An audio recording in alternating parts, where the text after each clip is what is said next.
मराठी में चलेगा।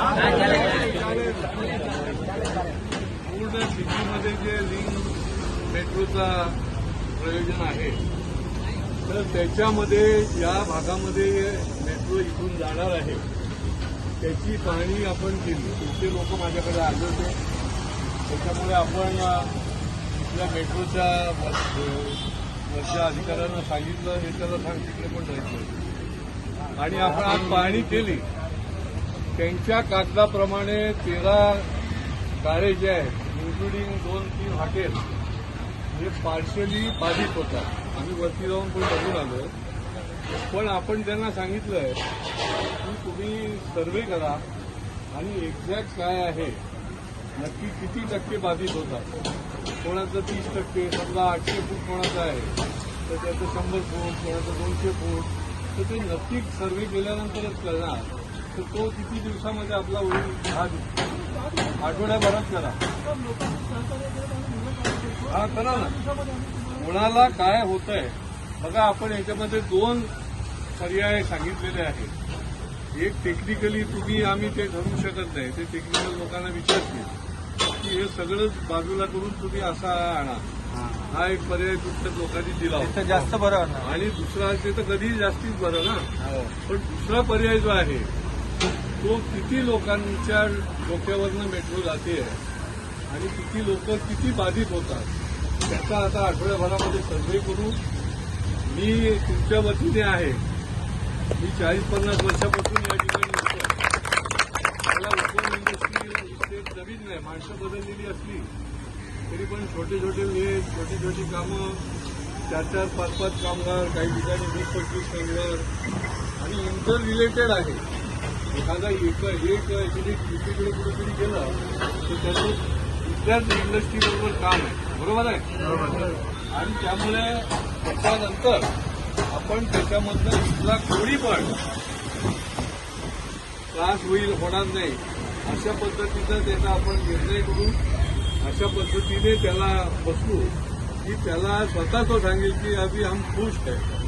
तर त्या दृष्टीने 1 आठवड्याच्या नंतर यांचा सर्व्हेचा आपल्याकडे रिपोर्ट आला की त्याच्या आधी, आज आता बुधवार आहे, तर जमलं तर उद्या किंवा सोमवारी माझ्या संपर्क कार्यालयामध्ये जे 13 आणखी काही आजूबाजूचे बाधित होणारे आहेत ते ओपन इंडस्ट्रीयलच्या माध्यमातून त्या ठिकाणी आपण बैठक पण घेऊ आणि तुम्हाला पूर्णपणे न्याय मिळेपर्यंत आम्ही तुमच्या बरोबर आहेत। केंद्र साहेब आगे बढ़ो, हम तुम्हारे साथ हैं, आगे बढ़ो, हम तुम्हारे साथ हैं। साहेब इथले प्रतिनिधी पण आहेत, त्यांनी पण आग्रहाने सांगितलं होतं की लगेचच आपण पाहणी करू, म्हणून आम्ही परवा बसलो आणि आजच लगेच पाहणीचा निर्णय केला। धन्यवाद। तर आता इथले जे बाधित जे आहेत 2-3 हॉटेलवाले आणि इथले उद्योजक असे पण आपण एकदा मिटिंग करू। जे बाधित झाले त्यांच्याशी आपण 1-to-1 करू आणि त्यांचं पण काय म्हणणं आहे ते पण ऐकून घेऊ आणि यांचा सर्व्हे आला की आपण त्याच्यावरचा पॉझिटिव्ह 100% पॉझिटिव्ह मुलगा आपण निश्चितपणे काढू, असं या निमित्ताने मी आपल्याला सांगतो की आम्ही लोक तुमच्याबरोबर शेवटपर्यंत आहोत। आम्ही तुम्हाला पटवणारे लोक नाही। धन्यवाद। आणि कुणाला पटणार, आम्ही न्याय देण्याकरता जे करता येईल, जे प्रयत्न करता येईल ते करणारे लोक आहोत। आणि याच्याही पूर्वी मी आता आमच्या दुसरे उद्योजक मित्रांना सांगितलं की इकडे विजेचा आपला इकडे लपटडाव चालायचा, बरोबर ना बरोबर, तर आपण या ठिकाणी ते काय बसवलं, बसवल्यामुळे आपल्याला दिलासा मिळाला।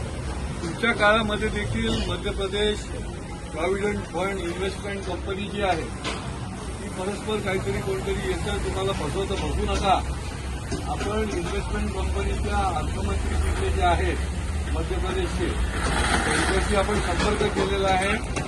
आता तुमची इंडस्ट्री म्हणून जाहीर नाहीये, ती इंडस्ट्री जाहीर व्हायला पाहिजे, त्याची आपल्याला ताबडतोब मान्यता मिळाली पाहिजे, कारण आपण इथे 50 वर्षापासून आहोत।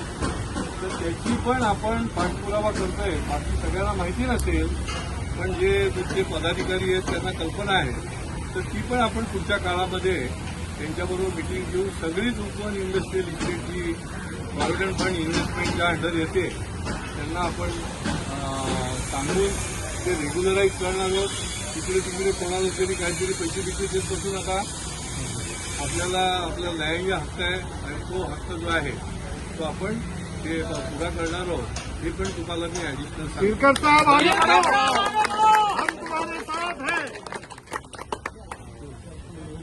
नाही ते मोर्चा आणलाय तिथे